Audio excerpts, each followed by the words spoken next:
So guys, the new GTA Online event week is here. Very similar to the last couple of event weeks, this event will also include a drip-fed vehicle. For some reason, Rockstar are just rushing through this. But nevertheless guys, without wasting any more time, let's dive into this video. This event week has just begun today, which is August 1st, and everything will be available until August 7th. There will be a new drip-fed vehicle that can have the drift tuning modifications applied. Honestly, this vehicle does look pretty good. I will definitely be testing this out very shortly. And for a short breakdown of the bonus money, it looks like we have some double GTA money and RP on drift races and the Izzy Classic races. There is even some triple money on taxi work, but we all know what taxi work is like and it still won't pay out that much. So of course this new vehicle is now available for all players. I'm not even going to try and pronounce this, but you guys can pick this up on the Southern San Andreas Super Autos website. And if you guys remember from the last event week with that community challenge where we had to deliver a bunch of pizzas, well, we as a community have completed this, and the reward we get is the pizza this tea. So when you guys log in, you should have this unlocked. Overall, it is pretty nice to have. For the new weekly challenge this week, if you guys participate in 6 drift races, you will receive $100,000, and alongside this, the Rockstar helmet. Now I'm unsure if you guys can do that solo, but this is something that I will probably try and do, or at least test it. And then of course, moving over to the bonus money guys, we first of all have some triple money and RP on taxi work, and then the double money and RP on drift races and the Izzy Classic races. Honestly, for solo money making this week, you will not have many good options. I mean, you can still make some pretty good money from the races, but just bear in mind you will probably just have to wait for roughly 15 minutes before completing them. For the discounts guys, we have a 40% off at the Overflod Tyrant and the Western Annihilator. The Tyrant is a great vehicle. I would 100% recommend that you try and get this. However, with it being an older vehicle, do not expect things like the Amani Tech upgrades or the HSW upgrades, but even without these upgrades, it is still a great vehicle. We also have a bunch of discounts with 30% off. We have the Bravado Hot Ring Hellfire, the Dinka Kanjo SJ, the Dinka Postlude, the Reinhardt, and the Western Reaver. And to wrap up the whole discounts this week, we have the Gun Van Primary discounts. We have a 50% off the Stun Gun, and then a 30% off for GTA Plus members only on the Railgun. So if you guys have a GTA Plus membership, definitely get the Railgun. It is incredible. I love using it in some different missions. It's just a really good alternative to the RPG, for example, or even the explosive rounds for the heavy sniper. And let's not forget about the Stun Gun. The Stun Gun is also great, especially if you guys own the Bail Enforcement Office with the bounties. It can come in super useful. On screen now are all of the Salvage Yard robberies. So if you do have a Salvage Yard, definitely try and do these things. It can roughly make you $1 million.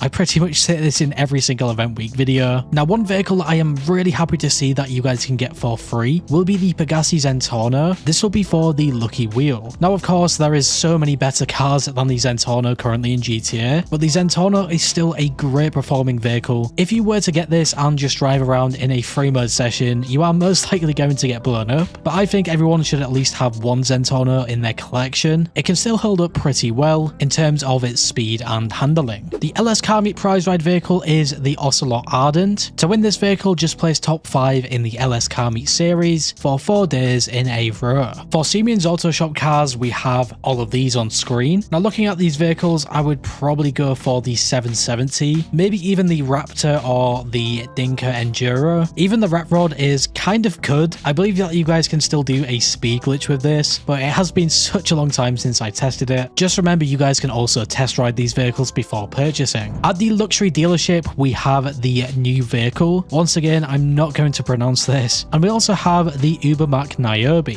For the test track vehicles, we have the Karen Previon in the San Andreas Drift Team livery, the Pifter Comet S2 in the Rock and Roll Legends livery, and the Pifter Growler in the Tracked Camo livery. And then for the premium test ride, which is the HSW test ride, we have the Bravado Banshee, which is probably one of my favorite HSW vehicles. I really like the fact that Rockstar are adding these vehicles with some new custom liveries. It is really a shame that they don't do this every single week, because I would probably buy a lot of different vehicles. And then last but not least guys, to round up this whole event week, we of course have the time trials. For the premium race this week, we have Cutting Coroners. The standard time trial is Elysian Island 2, and the HSW time trial is Pacific Bluffs to Mount Gordo. So altogether, what do you guys think about this this event. Like some of the recent event weeks, there has not been really many good ways to make money. I still think that the discounts this week are still pretty good, but even then, there is really nothing that really stands out to me. If anything, I'm just more looking forward to try out this new drip-fed vehicle. But anyways guys, if you went on to enjoy this video or found it useful in some way, shape or form, make sure to leave a like. I really appreciate your support. And if you are new here, subscribe and hit that bell icon to never miss a video. Finally guys, stay safe, thanks for watching, and I will catch you in the next one.